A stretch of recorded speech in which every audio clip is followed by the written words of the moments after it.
안희정 충남도지사 이 자리에 나왔습니다. 안 지사님 어서 네, 오십시오. 안녕하십니까. 예, 나오셔서 감사합니다. 네. 요즘 뭐 방송 출연하냐고 많이 바쁘시죠? 예, 아무래도 방송 출연이 많아서 바빠졌습니다. 그동안 방송에서 여러 차례 말씀을 하셨겠습니다만 왜 내가 대한민국의 차기 대통령이 되려고 하는지, 안 지사가 꿈꾸는 대한민국은 어떤 건지 시청자 여러분들께 저희가 한 1분 반 시간 드릴 테니까 자유롭게 안 지사의 평소 생활 한번 전해 주시죠. 네, 예. 고맙습니다. 예, 존경하는 국민 여러분, 저는 우리 함께 과거의 낡은 과거와 관행, 분열과 갈등을 뛰어넘어 새로운 대한민국을 만들자고 제안합니다. 우리는 지금 수많은 시대적 과제 앞에 서 있습니다. 권위주의적 정치 질서, 정경유착, 권력을 비워온 검찰과 언론 권력까지 과거의 적폐가 사회 곳곳에 뿌리내리고 있습니다. 풀어야 할 시대적 과제도 산적해 있습니다. 위기의 경제, 북핵 문제, 지투체제 하에 무력한 외교, 양극화와 복지 문제까지 모두 우리가 풀어야 할 시대적 과제입니다. 하지만 우리는 이를 해결할 힘을 모아내지 못하고 있습니다. 정치는 여전히 지역주의와 이념 대결에 기대어 지지를 모으고 있습니다. 주요 국가 의제마다 찬반으로 나뉘고 국민은 둘로 나뉘었습니다. 이 모두를 뛰어넘어야 합니다. 우리를 분열시키는 지역주의와 이념을 뛰어넘어야 합니다. 제왕적 리더십과 관주도형 성장 전략을 떨쳐내야 합니다. 낡은 20세기와 결별해야 합니다. 이것이 제가 말하는 시대교체입니다.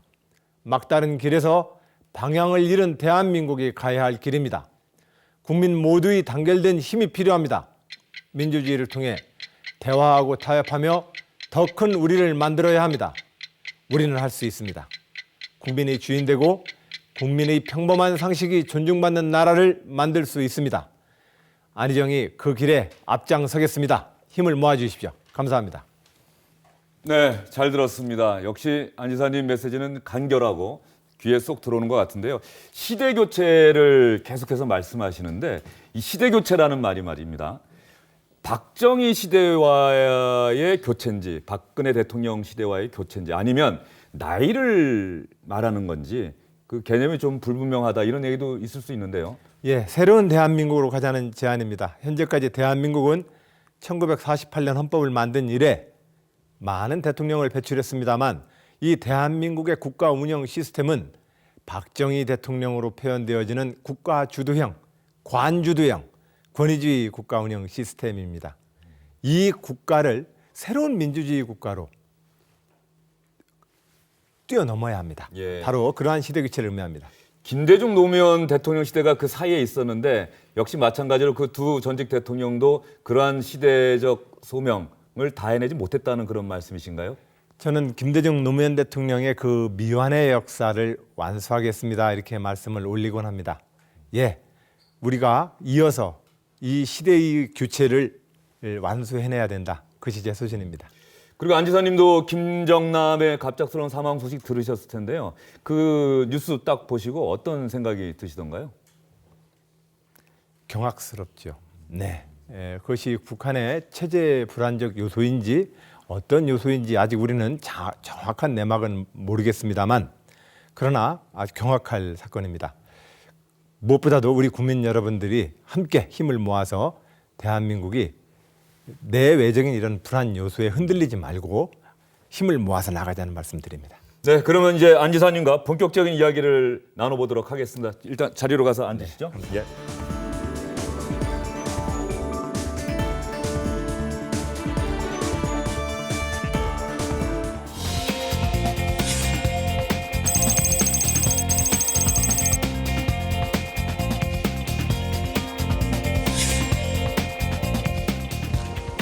저의 직업은 정치인입니다. 직장 소재지는 민주당입니다. 저는 민주당의 적자입니다.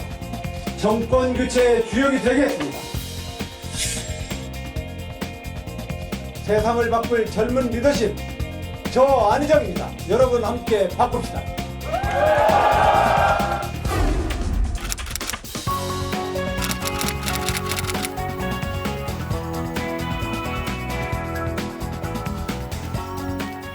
네, 저는 여러분께 대선 주자에게 길을 묻다 이렇게 전해드렸는데 저희 자막에는 안희정 대통령을 말하다. 안희정 지사가 생각하는 대통령은 과연 어떤 자리인지 뭐 또 그런 주제도 역시 마찬가지로 해당될 것 같습니다.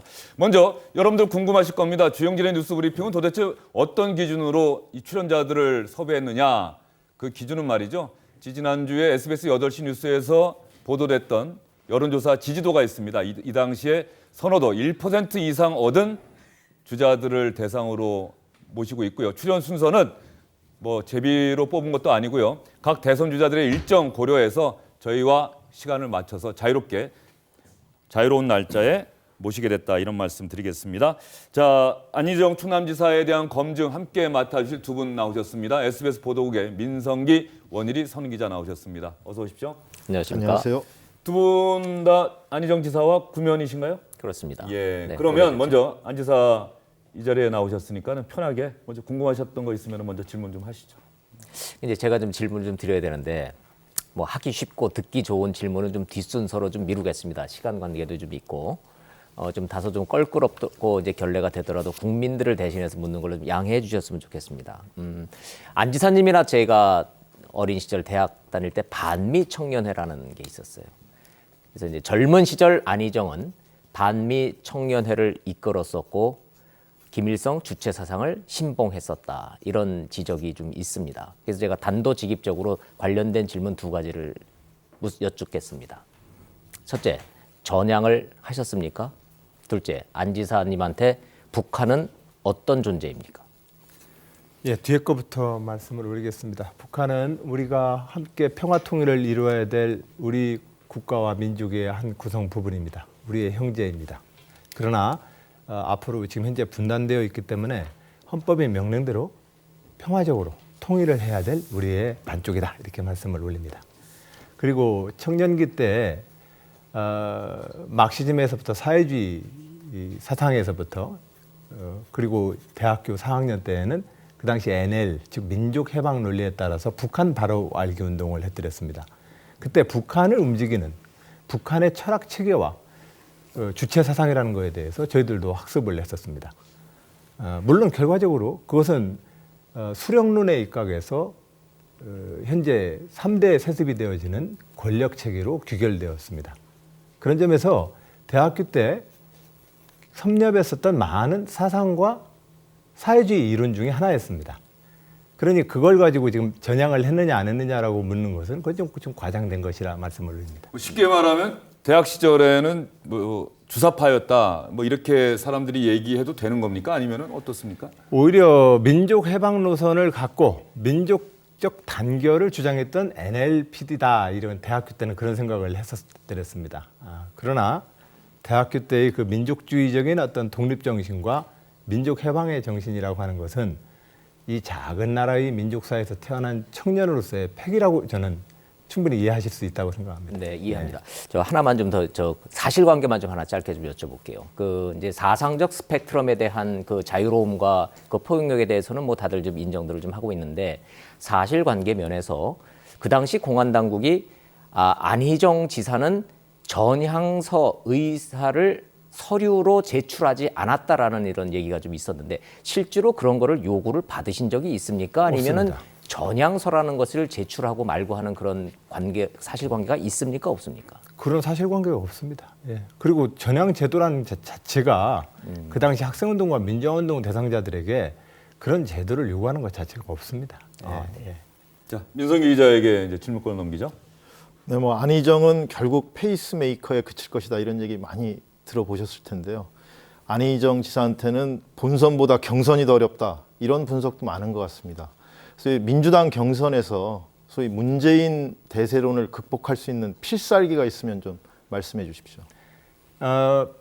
좀 전에 말씀을 드렸듯이 새로운 대한민국을 요구하는 국민 그리고 새로운 정치를 요구하는 시대의 요구에 부응해서 저의 소신과 비전을 말씀을 드리고 그를 위해서 뚜벅뚜벅 걸어가는 것이 저의 필승 전략이라고 생각합니다. 새로운 시대가 새로운 지도자를 선택할 것이라 믿습니다. 질문 하나 더 드릴까요? 소위 그 문재인 도움이다 안희정은 이런 인식을 불식시키려면 충남도지사를 던져버리시고 배수의 진을 치고 한번 붙어보는 게 나을 것 같은데 그런 의견에 대해서는 어떻게 생각하십니까? 저 집은 아마 차차기 프레임이라고 하는 그것을 예. 벗어나기 위해서라도 필요한 게 아니냐 뭐 이런 얘기들이 있는 것 같더라고요. 지금 현재로서는 야권에 가장 강력하게 떠오르고 있는 그 부상하고 있는 주자로 지금 성장하고 있습니다. 이제 페이스메이커 아니냐? 이것은 한 2달 전에 이제 구문이 아닐까. 지금은 유력하게 떠오르고 있는 도전자다. 이 말씀을 올립니다. 예. 충남도지사 문제는 어떻게 생각하세요? 지난 김두관 지사님의 사례를 봤을 때에도 현재 법률적으로 대선 후보 도전은 현직과 함께 도전할 수 있도록 법률이 허용되어 있습니다. 그 순간까지는 제가 최종 결론이 날 때까지는 도지사직도 성실하게 수행해 줄 것을 저는 도민들이 요구하고 있다고 생각합니다. 예, 도전자로서 도지사로서 성실하게 업무를 수행하겠습니다. 법이 허용하는 선까지 그리고 민주당 대선 경선 결과가 나올 때까지 충남지사직도 같이 유지하면서 열심히 도전해 보겠다. 그런 말씀을 이해하고요. 이제 주영진의 뉴스브리핑이 특별히 마련한 순서입니다. 대선 주자들이 여러 가지 정책과 공약 여러분께 약속하고 있지 않습니까? 그런데 그게 과연 대선 주자들이 본인의 머릿속에서 정말로 체계화된 내재화된 공약인지 검증해보는 시간입니다. 그래서 우리 안희정 충남지사께서 시청자 여러분들께 직접 화이트보드 앞에 서서 선생님처럼 한번 설명을 해주시고요. 설명하시는 순서는 한 2, 3분 정도로 해주시고 나면은 우리 선임 기자들과 함께 주고받는 질의응답 이렇게 이어가도록 하겠습니다. 네, 예. 그러겠습니다. 예, 화이트보드 앞으로 옮겨주시죠. 여러 약속이 있고 여러 가지 작은 약속이 있습니다. 그러나 대통령은 정부를 이끄는 최고의 지휘자입니다. 어떻게 지휘할 것이냐에 대한 가치와 방향과 철학을 이야기하는 것이 대통령 후보 검증에 있어서는 핵심적 사항이어야 된다고 생각을 합니다. 그런 점에서 저는 첫 번째로 우리 국민 여러분들께 이 말씀을 드립니다.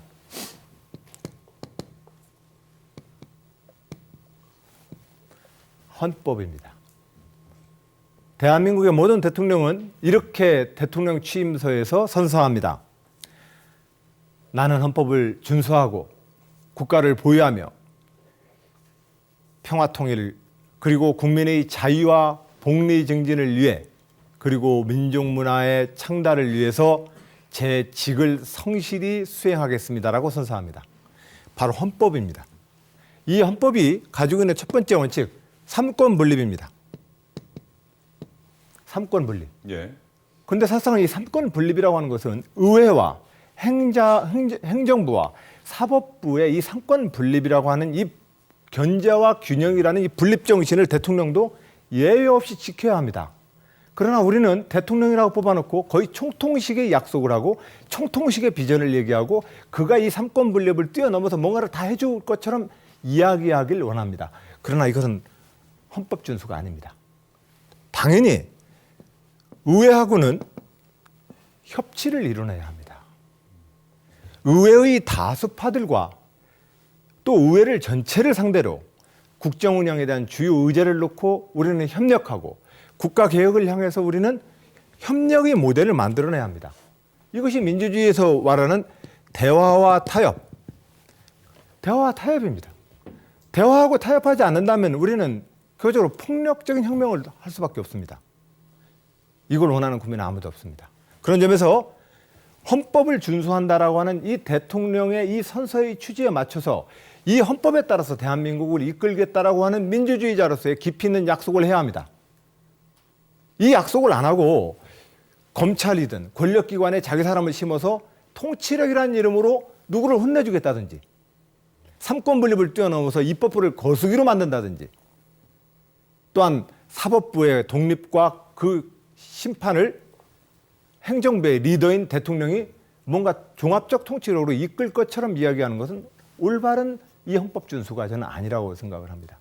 그런 점에서 의회와의 안정적 협치 구조를 만들고 이 협치 구조는 바로 대한민국의 헌법에서 총리는 의회에서 인준받도록 되어 있습니다. 이 이야기는 이제까지는 87년 60항쟁 이후 6분의 대통령들은 다 어떻게 하셨냐면 제가 대통령으로서 나라를 잘 이끌어 보겠습니다. 그러니 총리를 빨리 인준해 주십시오 이럽니다. 그러나 엄격하게 헌법으로 얘기하면 의회의 다수파와 다수파가 인준하지 않으면 내각 구성이 안 되는 겁니다. 그럼 당연히 의회와 이 협치 구조를 만들어야 된다고 생각을 합니다. 이 협치 구조를 통해서 헌법 정신을 우리는 작동시킬 수 있습니다. 그래서 이 협치 구조를 통해서 사안별로 협력을 유지하면 좋겠지만, 그러나 이것이 국가의 위기 상황, 예를 들면 지금 저는 심각한 위기라고 봅니다. 외교, 안보, 경제 위기, 사회적인 양극화의 문제 등 적폐, 청산 등 다양한 이 국가적 위기 앞에 우리는 원내의 안정적 다수파와 차기 정부는 좋은 협치 모델을 만들어내서 민주주의를 통해서 우리의 이 국가 위기와 갈등이 풀린다라고 하는 것을 국민께 보여드려야 합니다. 그것이 지금 국민들이 원하는 새로운 정치 아닌가? 저는 그런 점에서 첫 번째로 헌법을 준수를 해야 된다. 그리고 이 헌법 준수가 요구하고 있는 의회 다수파하고의 협치를 통해서 실질적으로 민주공화국 헌법이 민주주의가 우리 사회의 갈등과 위기를 풀어낼 수 있도록 하겠다. 저는 이것이 첫 번째 공약입니다. 예, 어쨌든 공약으로 헌법 준수를 공약으로 내세운 것 자체가 대단히 이색적입니다.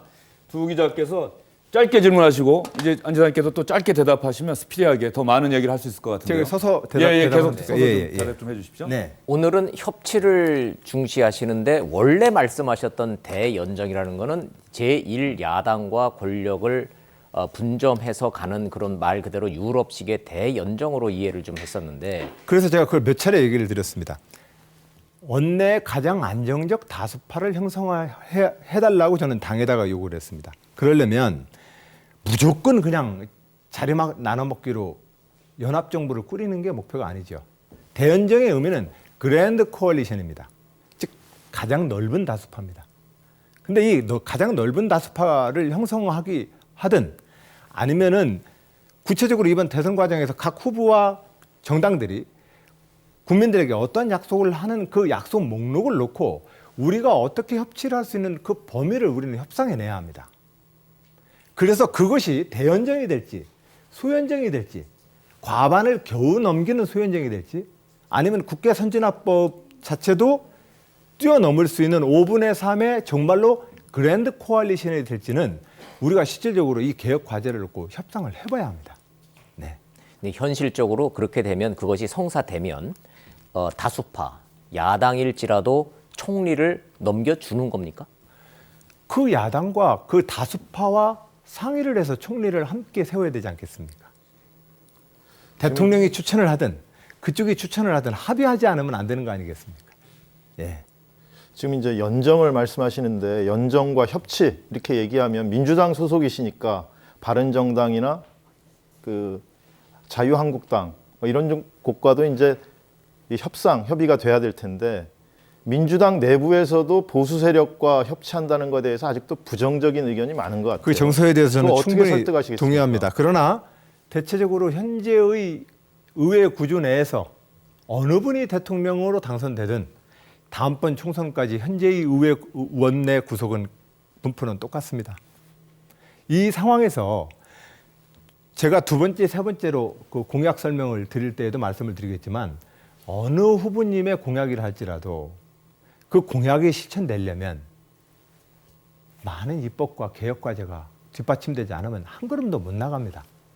박근혜 대통령이 지금 지난 3년 새누리당이 다수당했을 때마저도 그 규제 프리존법 그 법률 하나를 지금 3년 반 동안 통과를 못 시켰습니다. 그래서 저는 대통령이라고 뽑고 임금님이라고 읽는 현재의 헌법 해석을 바꿔야 된다. 대통령은 정부와 행정부의 리더이고 국가를 대표하는 것은 사실이나 의회는 대통령의 거수기가 아닙니다.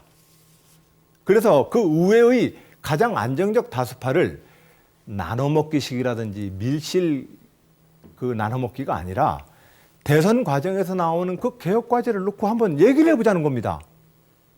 이 위기를 우리가 모두가 위기라고 생각한다면 어떻게 우리는 협치를 통해서 그 협치의 최고의 형태로서 얼마나 우리는 안정적 의회 내에 다수파를 형성할지 저는 추미애 대표와 민주당의 대표한테 요구하는 겁니다. 당장 이것은 왜 지금 얘기했느냐? 지금 사실상 경선 국면에서 이 주제가 저한테는 불리한 주제입니다. 근데 이 이야기를 하는 이유는 당장 2, 3개월 뒤면 차기 정부가 이제 이 국가를 이끌어야 합니다. 이걸 염두에 두고 실질적으로 정당들이 의회 정치의 책임성을 묻지 않는다면 저는 정말 국민 여러분 저 뽑아주십시오. 제가 다 해결하겠습니다. 이 얘기를 못 하겠습니다. 그래서 현재의 헌법 질서 내에서 할 수 있는 이 민주주의가 작동할 수 있는 또 어떻게 보면 우리 헌법이 이렇게 운영하라고 쓰여 있는 대로 저는 제안 드리는 겁니다.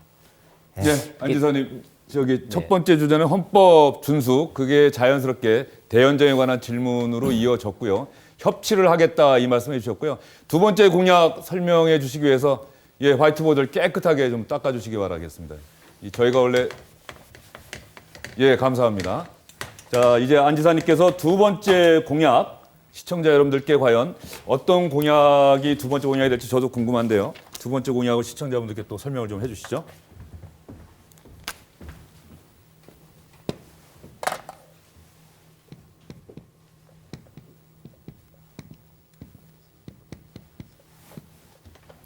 제가 도지사로서 지방정부를 이끌 때에도 느꼈던 일인데 도지사는 일반 도민과 무엇이 다를까? 저 스스로에게 2010년도 도지사 취임하면서 물어봤더랬습니다. 스스로에게.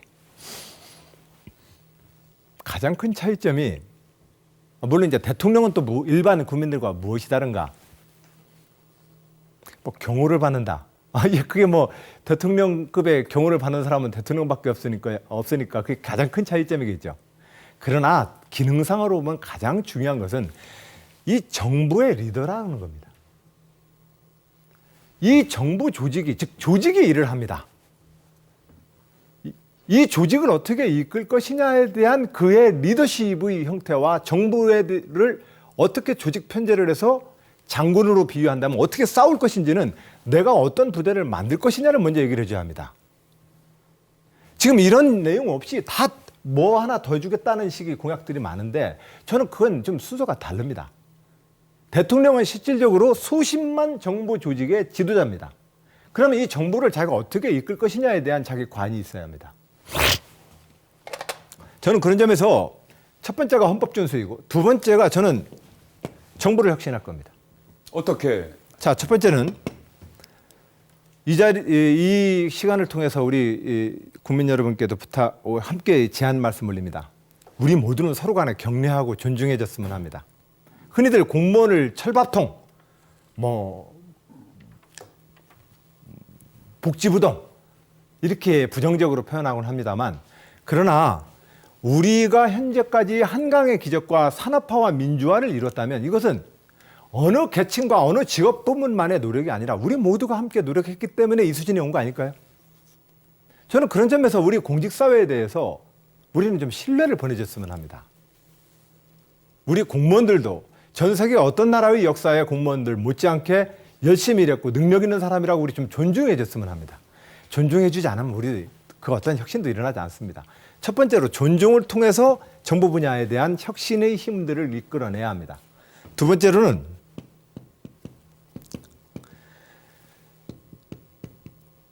정부를 정위치시켜야 합니다. 정부 정위치. 네. 이제까지 국가주도형, 관주도형입니다.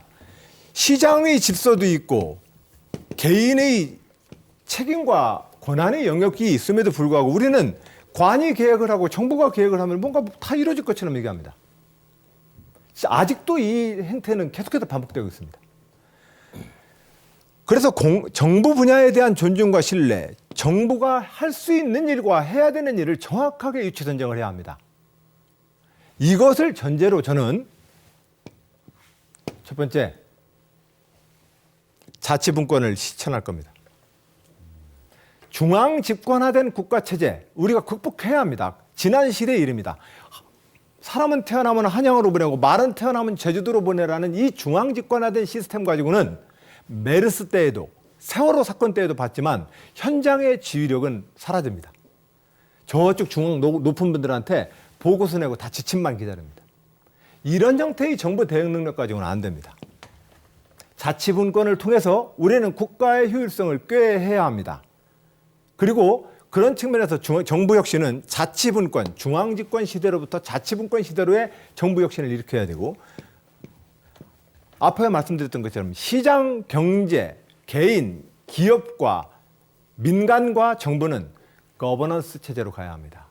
저는 지방정부를 지난 7년 동안 충청남도를 이끌면서 모든 실국 공무원들에게는 현장에 있는 농업정책이다. 그러면 농민, 농업연구자, 농업 관련된 종사자, 공무원들 이 사자가 모여서 농업정책위원회를 만들어서 수기에서 모든 정책을 집행하겠습니다. 거버넌스가 필요합니다. 일방주도로는 안 됩니다. 그런 점에서 자치 분권과 거버넌스 체제로서 정부 혁신을 꾀하겠다. 이것을 정부 혁신의 기본 방향으로 보고 말씀 올립니다. 네, 구체적인 질문을 좀 해주셔야 될 것 같습니다. 정부 존중 아주 공감합니다. 네. 근데 정부의 이제 결정은 사실 선택의 문제인데요. 예를 들자면 사드 문제에 대해서 지금 정부는 사드를 배치하기로 이제 결정을 좀 했죠. 그런데 이제 안 지사님이 속해 계신 민주당에서는 일부 국회의원들이 중국에 가서 사드 문제에 대한 중국의 의견을 물었고, 중국은 쉽게 얘기하면 이제 한국이 차기 정부가 중국과 미국 중에 사드 문제를 놓고 선택해야 된다라는 압박에 이제 수위를 좀 높이고 있습니다. 이런 식의 봤을 때 정부 존중, 그다음에 이 사드 배치 문제, 이런 한반도 안보 문제 여러 가지가 이제 이렇게 종합이 돼 있는데, 그런 논리라면 사드 배치는 중국의 반대에도 불구하고 존중하신다는 뜻인가요? 정부 혁신하고 이제 사드 배치 문제는 좀 다른 예, 좀 주제의 결이 다른 얘기긴 질문이셔서, 합니다만은, 네. 예. 이런 말씀 드리고 싶습니다. 우리의 지금 안보와 군사가 한미 연합 작전 하에 이 안보와 국방 체계가 정비되어 있습니다.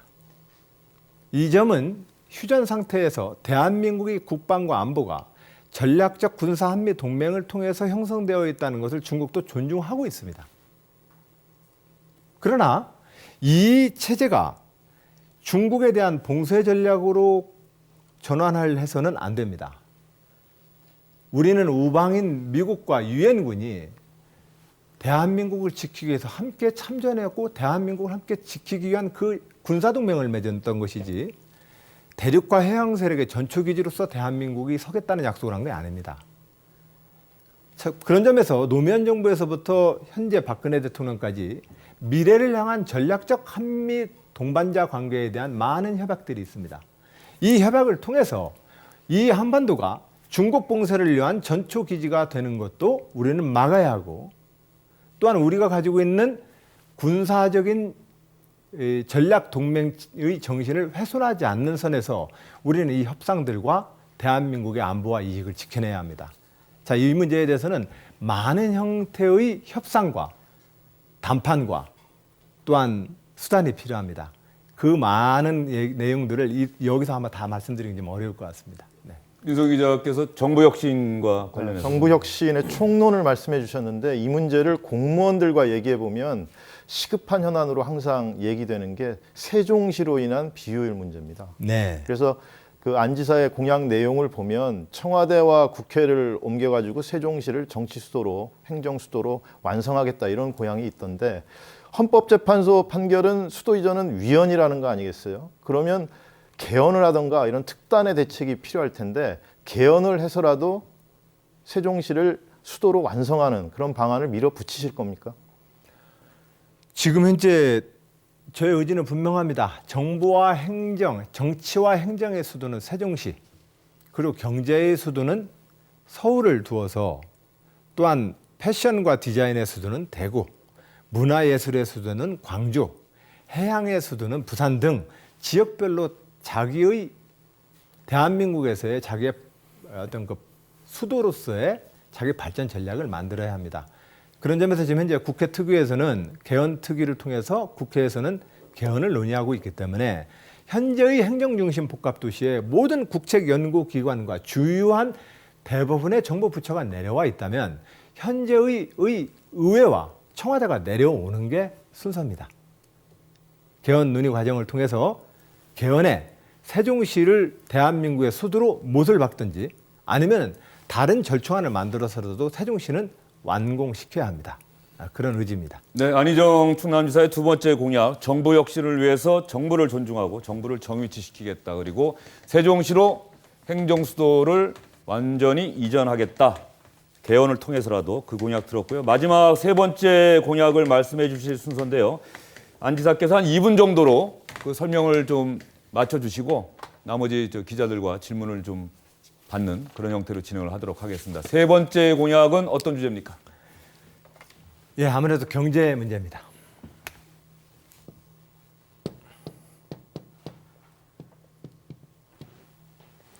경제 문제에 대해서 저는 세 가지 키워드로 말씀을 올립니다. 네. 물론 모든 결과는 일자리로 돌아와야 되겠습니다만 이 일자리라고 하는 열매가 피어나려면 어떠한 나무 수준과 나무 영양이냐 이거죠. 그런 측면에서 개방이라는 키워드를 첫 번째로 제안합니다. 두 번째로는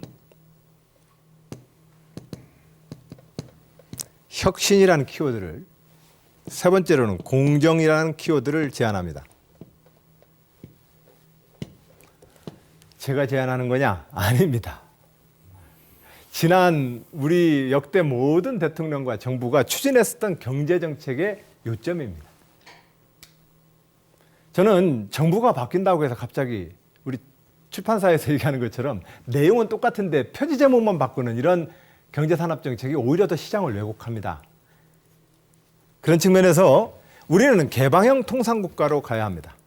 부준 자원이 없고 오로지 인력과 인적 자원이 있는 대한민국이 개방 통상을 통해서 우리의 경제 영토를 넓히고 그리고 우리의 뛰어난 아이디어와 혁신 기술로서 새로운 상품을 통해서 세계의 시장을 찾아 나가는 개방 통상 국가로 가야 합니다. 물론 이 개방 통상 국가는 개방을 통해서 이익을 보는 산업과 그렇지 못한 우리 국민과 산업을 낳았습니다. 여기에 대한 후속 조치를 우리는 해내야 합니다. 그러나 우리가 개방 통상 국가로 가야 된다라고 하는 흐름은 변할 수 없는 사실입니다. 그런데 이 개방 통상 국가 전략은 우리에게 좀 더 중견 국가로서의 좀 더 튼튼한 외교 역량을 필요로 합니다. 지금 외교 안보 통일에 있어서 흔들려 버리니까 지금 중국 시장에서 사드 문제 하나로 시장을 닫느니 마느니 지금 압박을 당하지 않습니까? 안보 외교 통일에 대한 기본적인 튼튼한 중견 국가로서의 안보 외교 통일 능력을 가져야만 개방 통상 국가라고 하는 우리의 경제 번영 전략이 효과를 볼 수 있습니다.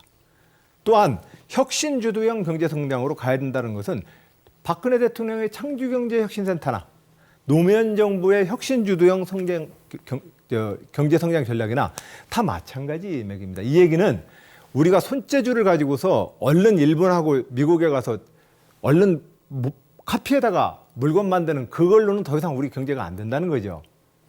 우리 스스로가 뭔가 전 세계의 분업 구조 내에서 전 세계의 시장의 흐름 내에서 우리가 가지고 있는 과학과 기술에 입각해서 새로운 부가가치를 만들어내는 혁신 역량을 지녀야만 기업들도 투자할 수가 있고 새로운 일자리가 거기서 나옵니다. 그러나 이 혁신 주도형 경제 전략의 가장 관건이 되는 것은 첫 번째로는 R&D 자금이고 우리가 국가 19조 원의 R&D 자금을 쓰지만 이 R&D의 자금을 통해서 실제로 새로운 기술과 일자리가 만들어지지 않고 있습니다. 이 원인을 우리는 알아야 합니다. 또한 두 번째로는 우리는 좀 더 높은 수준의 국민 노동력을 가져야 합니다. 이 국민 노동력은 기본적으로 교육인데 현재의 교육 체제를 가지고는 이 20세기에 걸맞는 새로운 국민 노동력을 만들어낼 수가 없습니다. 여기는 뭐 또 등등성이 있습니다. 혁신을 일으켜내는 또한 이 혁신을 일으켜내기 위한 어떤 우리 경제성장 전략을 우리는 역대 정부에서 꾸준히 봐왔고 이 정책을 꾸준히 집행해야 된다. 세 번째로는 공정하고 민주적인 시장 경제입니다. 불공정한 게임 구축에서는 기업가 정신이 살아날 수가 없습니다. 지금 LG동물원, 대기업동물원 이 내부 거래 망에서 중소기업이 어떤 기술 혁신을 통해서 새로운 부가가치를 만들었다 할지라도 수요 독점, 납품할 때가 기껏 기술 혁신했는데 삼성밖에 없고 납품할 때가 현대밖에 없으면 자기가 이루어낸 혁신의 그 지적 재산권이라고 하는 것이 극대화되기보다는 그 가운데에서 다 그냥 뺏기는 겁니다.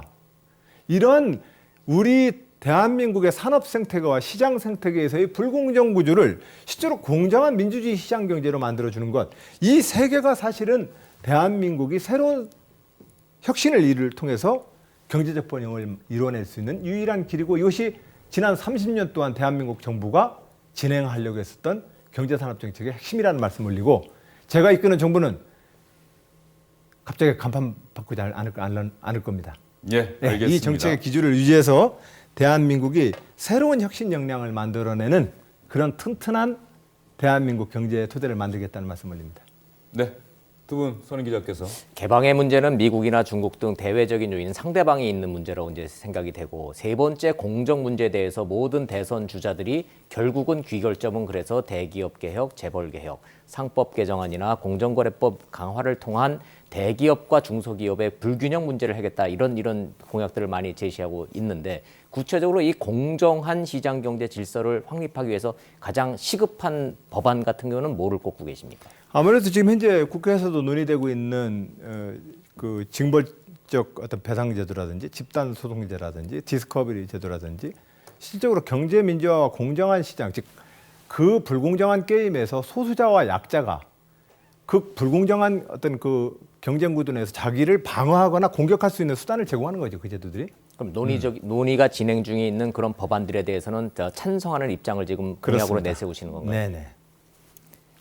뭐 안 지사는 총론에 강하다 이런 평이 있으니까 제가 한번 강론으로 질문 한번 드려보겠습니다.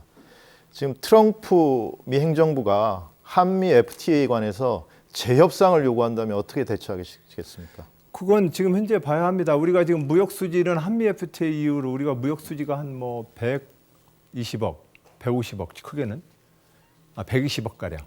달러. 예, 우리가 이제 흑자를 봤다고 그러는 건데 문제는 우리가 무역의 수지에 서비스 수지나 무기 구매했던 액수로 치면은 거의 똔똔입니다. 그렇기 때문에 실질적으로 트럼프 정부가 한국한테 압박을 가하는 요소가 우선은 미국이 적자를 많이 보고 있는 나라에 대해서는 우선 손을 보겠다라고 하는 것이고, 그죠? 그리고 또 한편으로는 외교 군사적으로는 미국 돈 많이 써가면서 해외에 해외에 주는 비용을 우방들에게 좀 비용 부담을 더 시키겠다라고 하는 겁니다. 이 두 가지인데 이 두 가지 측면에서 저는 대한민국은 충분히 트럼프의 신행정부와 현재 우리가 가지고 있는 방위비 부담액도 현재 미군이 주둔지에 있는 방위비 부담 국가들 중에서 우리가 제일 높습니다. 또한 무역 수지에 대한 FTA 이외 속에서의 무역 수지 이외의 어떤 무기고기까지 포함하면 우리도 얼마든지 트럼프의 행정부의 요구에 대해서 논리적으로 받아칠 수 있는 근거들이 있다는 말씀을 드립니다. 네, 안희정 충남지사의 공약 안 지사가 직접 여러분께 설명을 해드렸습니다. 헌법 준수를 통한 협치, 그리고 정부 혁신, 그리고 개방과 혁신, 공정한 일자리 창출, 이 경제 정책을 여러분께 설명드렸는데 여러분 혹시 이해가 되셨습니까? 손인 기자님들 고생하셨고요. 안 지사님 이제 장시간 서서 고생하셨는데 앉으시고요. 이제부터는 인간 안희정에 대해서 저희가 알아보는 순서를 마련해 보도록 하겠습니다. 안희정 충남지사는 과연 어떠한 인생을 살아왔을까요?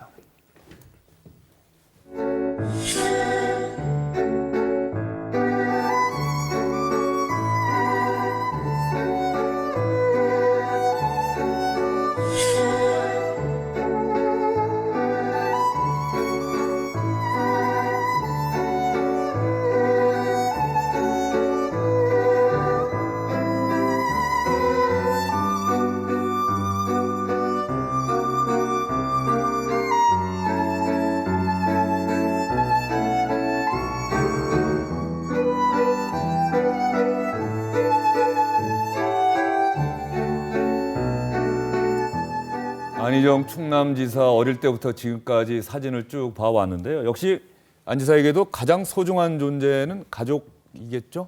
그럼요. 예. 특히 저는 예전에 안 지사 만났을 때 들었던 얘기 중에 기억나는 게 그 옥고를 치른 다음인가요? 그 당시에 아들들한테 참 미안했다. 그 텔레비전에 계속 그런 모습이 나오니까 그 얘기했던 게 기억이 나는데 어떻습니까? 지금 아들들이 잘 성장해줘서 그 아버지 정치인으로서의 안희정 정치인 아버지를 잘 이해를 해주나요? 예, 둘째 녀석이 이제 아들만 둘인데 둘째가 이제 대학교 3학년이고요. 첫째 아이는 군대 갔다 와서 이제 4학년인데. 아 군대 벌써 다녔습니다. 예. 하여튼 아빠로서 충분히 존경한다는 말을 저한테 해줘서 저는 굉장히 행복합니다. 그러나 이제 그 친구들이 한참 이제 자라나고 아빠가 좀 아빠 역할을 통해서 더 재밌게 놀아줘야 될 때 제가 그럴 수 없었던 것이 두고두고 늘 미안하죠. 예전에 독립투사, 독립운동하셨던 아버지처럼 사셨던 건가요? 그러면 가정은 아내한테 맡기고. 저도 이제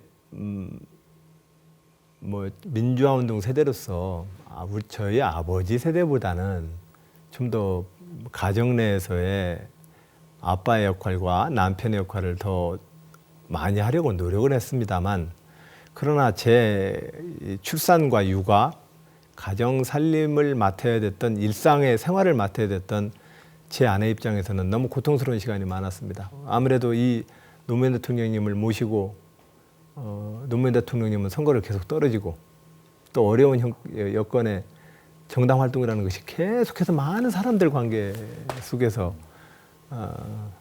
시간을 보내야 되는 일들이어서 아무래도 평범한 일반 직장보다는 아빠나 남편으로서 가정에 좀 더 책임을 더하기는 좀 어려운 형편이었습니다. 누구보다 인간 안희정을 잘 아는 분은 아무래도 아내, 부인 민주원 씨가 될 것 같은데요. 출마 선언식 때 부인께서 뭐 하나 폭로를 하셨다고 해서 저희가 그때 그 당시 영상을 한번 준비를 해봤습니다. 이분이 처음에 되게 힘들어 하신 게 뭐냐면 자기 마음을 잘 몰라준다고 사람들이 내 마음은 그게 아닌데 오해하고 자기 얘기를 해라. 그랬더니 글쎄 이분이 어떻게 자기 자랑을 내 입으로 하네요. 그래서 제가 아니 당신 얘기를 하라 그랬지 내가 언제 자랑을 하라 그랬냐. 입 꾹 다물고 앉아서 내 진심을 사람들이 알아주기를 바라고만 있으면 그게 어떻게 가능하냐. 눈치는 채고 있었지만 약간 왕자병이 좀 있어서 그런 증상이다라고 제가 판단을 내렸거든요. 연애 시작하고 1년 동안 여자친구, 지금은 아내가 된 여자친구에게 계속 얻어먹기만 했고 이제는 왕자병이 있다는 진단까지 받았습니다. 동의하십니까? 저는 뭐 제 아내를 늘 왕비님으로 모시고 살고 있습니다. 근데 제 아내한테 제가 가지고 있는 많이 배웁니다. 제 아내한테. 예, 어떤 면? 모든 면입니까? 예, 아무래도 이제 저는 남성이고 아내는 여성이기 때문에 여성성으로부터 배우게 됩니다.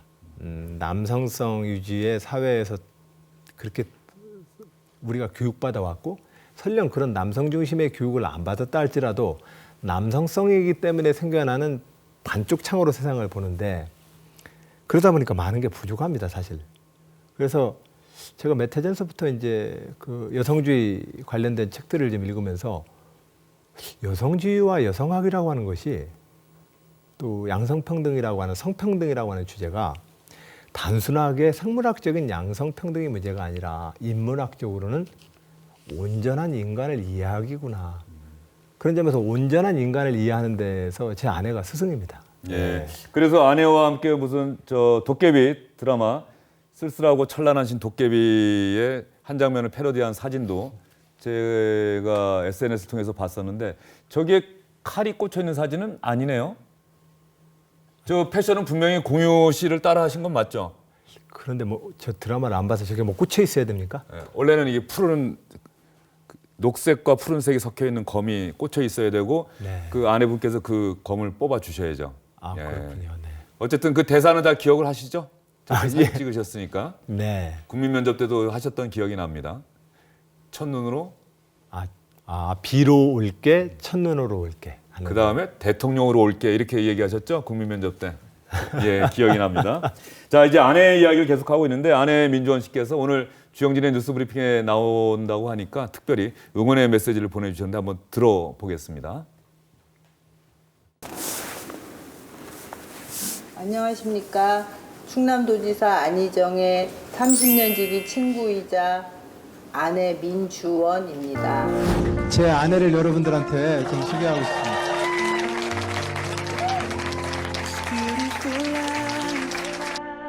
난 너의 곁에 있을게.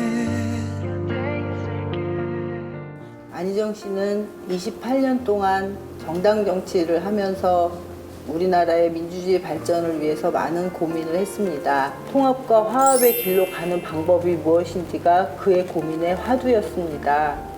도지사가 된 이후에는 하루는 오전에는 한국노총 충남지부에 가서 격려사를 하고 오후에는 기업인 협의회에 가서 격려사를 합니다. 사회적으로 대척점에 서 있다고도 할 수 있는 많은 분들을 만나면서도 모두에게 진심을 다해서 대했습니다. 6년 동안 공약 이행률 최우수를 받았고 전국 시도지사 직무평가에서는 9개월 내내 1등을 하고 있습니다. 정치 지도자로서 많은 자질을 골라 담은 종합 선물 세트 같은 안희정, 여러분께 자신 있게 소개합니다. 부인께서 결과적으로는 왕자병이라고 그러시더니 남편 자랑이 대단하십니다. 그 아들 녀석이 중학교 때인가 어느 이제 학부형 학교 모임에서 각자 자기 아빠들 소개를 하는데 정치인 안희정은 존경합니다. 근데 아빠로서 안희정은 아직은 조금 점수를 좀 낮게 드릴 수밖에 없지만 정치인 안희정은 저희 아빠지만 존경합니다. 이렇게 얘기를 해줬던 기억이 납니다. 하여튼 제가 직업 정치인으로서 제 직업에 정말로 성실하려고 노력을 했습니다. 제 아내가 저렇게 저를 인정해 주니까 굉장히 기분이 좋고 행복합니다. 예. 네. 어쨌든 지금은 이제 충남지사도 역임하고 계시고 대선 주자 반열에까지 올랐는데 힘든 시절이 있었어요. 그리고 그 당시에는 그 힘든 시절이 뭐 많은 국민들로부터 손가락질 받는 상황도 있었는데 대선 자금 2003년인가요? 네. 예. 2003년. 노무현 네. 대통령 당선되고 나서 가장 측근이었던 안희정 씨는 영어의 몸이 되고 맙니다. 그 당시 기업들로부터 대선 자금 받았고 그런데 그때 많이 나왔던 얘기가 대선 자금 그 황희수 비서관인가요? 친구분 한 푼도 개인적으로 이용하지 않았다. 그래서 나는 안희정을 믿는다. 이렇게 얘기를 하는데 당시 언론 보도나 이런 부분을 보면은 그 중에 뭐 1억 얼마를 뭐 아파트 중도 자금으로 개인적으로 이용을 했다. 선거에 출마하기 위해서 여론조사 비용으로 썼다. 이런 얘기가 있었습니다. 사실입니까? 그 대선 뒤에 제가 대선 자금으로 받았던 이제 회계 책임자로서 최종 제가 책임져야 됐던 대선 자금 외에도 대선 뒤에 제가 받았던 1억 원의 정치 자금이 있었습니다. 그 정치 자금은 논산, 금산, 계룡에 제가 이제 지역 위원장으로서 선거를 준비하는 과정에서 이제 비용으로 사용되었는데 그 비용 문제에 대해서 제가 그건 잘못이었죠. 잘못이었고 그래서 제가 회계 책임자였기 때문에 저의 잘못은 아무것도 없습니다. 이렇게 말씀드릴 수는 없습니다. 저도 노무현 대통령을 모시고 오면서 한 10여 년 동안 정당인으로 또한 살면서 주변에 많은 도움을 받고 살아왔습니다. 정당에 지금처럼 회계 처리가 되는 어떤 체계를 가지고 있는 정당도 아니었고 그 당시에 또 원외나 지역의 속에서의 어떤 정치 자금의 속에서 거기서 일하는 사람이 급여를 받아갈 수 있는 구조도 없었습니다. 저는 그 과정에서 연구소의 형태이든 다양한 형태로 많은 분들로부터의 그 도움을 통해서 연구소도 꾸리고 또한 제 사회 활동도 할 수 있었습니다. 이제 그런 것들이 이제 나중에 대통령이 되시고 나서 모든 것들을 이제 모아서 그것이 이제 정치자금의 그 부정으로 이야기합니다만 제가 정당인으로 30년 동안 살아가면서 그 현재의 정치자금 제도가 성립되기 이전에 주변의 많은 친구들한테 도움으로 제가 또한 꾸려온 건 사실입니다. 네. 과거에 그럴 수밖에 없었던 상황이 있었고 이제 시대 교체를 말하는 안희정 지사가 만약 하나 정치 자금에 이런 데서 불투명한 데가 있다고 한다면은 시대 교체를 얘기하실 자격이 없다. 뭐 이런 지적도 충분히 받을 수 있을 테니까 그 부분은 어쨌든 개인적으로 유용하거나 이런 부분은 없다.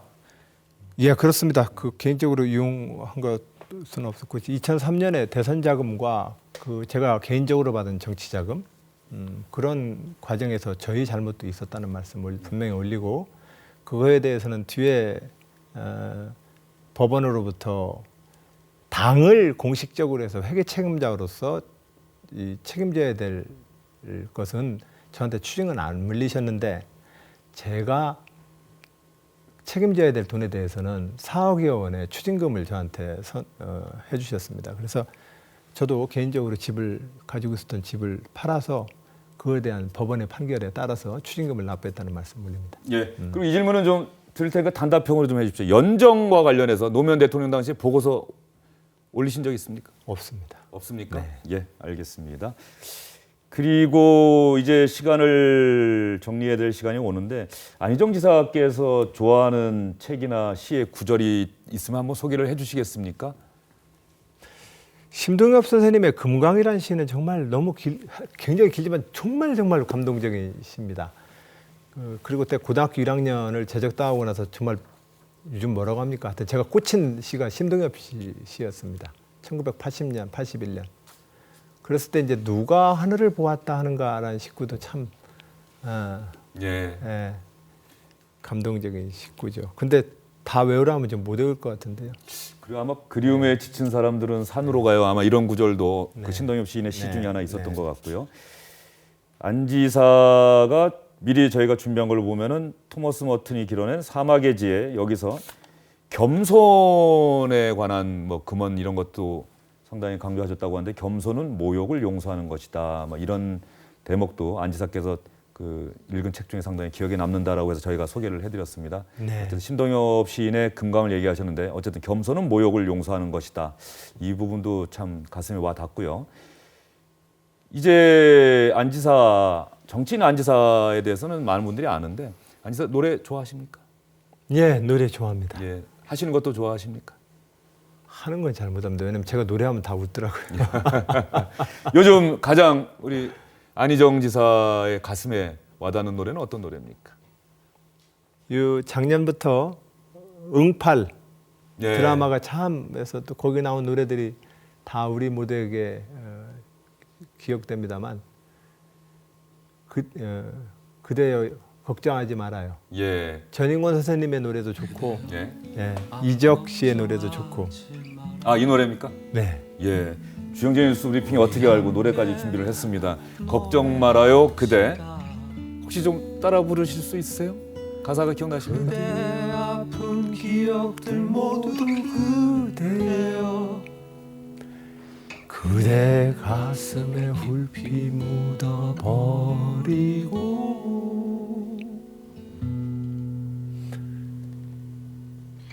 지나간 것은 지나간 대로 그런 이유가 있죠. 예. 안희정 충남지사가 요즘 가슴에 가장 와닿는 노래 걱정 말아요 그대. 이 노래처럼 안희정 지사가 꿈꾸는 대한민국 국민들이 걱정하지 않는 나라, 걱정하지 않고 살아갈 수 있는 그런 세상이 됐으면 하는 기대를 안고 이 노래 들려드리면서 오늘 안희정 충남지사 보내드리겠습니다. 나오셔서 감사합니다. 감사합니다. 네.